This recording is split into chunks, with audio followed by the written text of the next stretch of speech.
राजा रामचंद्र की जय हो। श्री हनुमान जी महाराज की जय हो। भैया अंगद और हनुमान जी महाराज रावण के किले पर लंका पर चढ़ गए। हाँ जी, श्री रामचरितमानस लंका कांड चल रहा है। ध्यान से सुने। हृदय में श्री राम जी के प्रताप का सिमरन कर। राम प्रताप सुमरी और अंतर सिमरन करके दोनों दौड़कर रावण के महल पर जा चढ़े। रावण भवन चढ़े दो धाई करई कौशलाधीश दुहाई। कौशल राज श्री राम जी की दुहाई बोलने लगे। उन्होंने कुशल सहित महल को पकड़कर ढहा दिया। यह देखकर राक्षस राज रावण डर गया। सब स्त्रियां हाथों से छाती पीटने लगीं और कहने लगी, अब की बार तो दो उत्पाती एक साथ आ गए।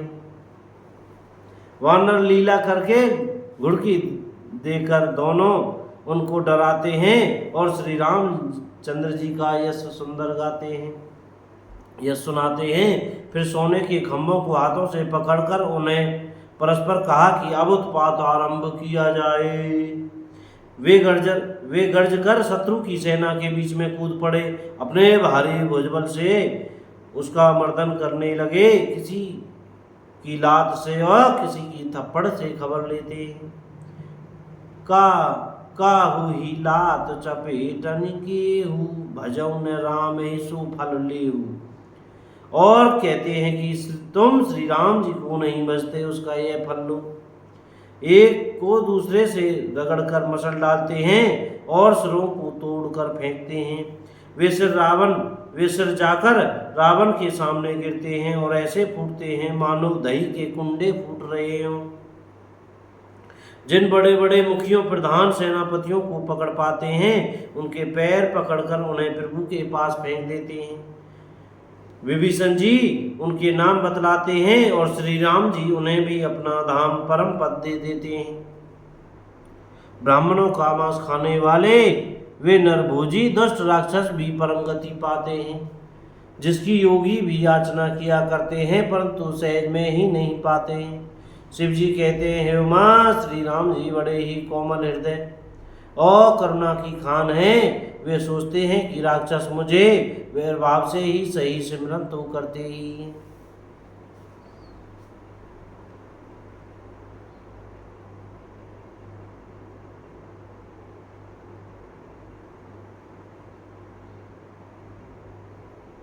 ऐसा हृदय में जानकर वे उन्हें परम गति मोक्ष देते हैं। हे भवानी, कहो तो ऐसे कृपालु और कौन है। प्रभु का ऐसा स्वभाव सुनकर भी जो मनुष्य भ्रम त्याग कर उनका भजन नहीं करते, वे अत्यंत मंदबुद्धि और परम भाग्यहीन हैं।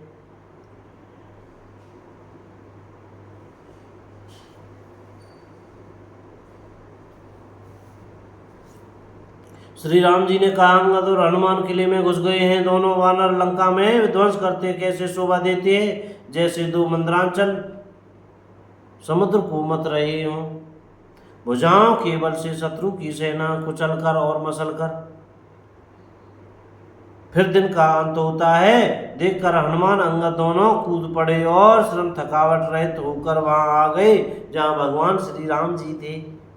उन्होंने प्रभु के चरण कमलों में सिर नवाया। उत्तम योद्धाओं को देखकर श्री रघुनाथ जी मन में बहुत प्रसन्न हुए।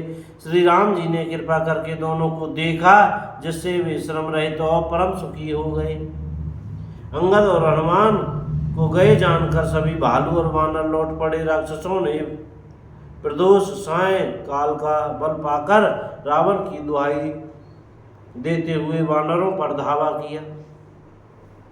राक्षसों की सेना आती देखकर वानर लौट पड़े और वे योद्धा जहाँ तहाँ कटकटा कर भिड़ गए। दोनों ही बल बड़े बलवान हैं।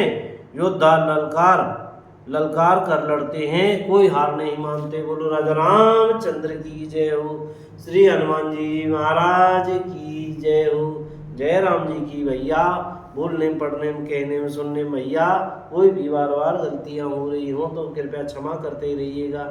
जय राम जी की। सीताराम।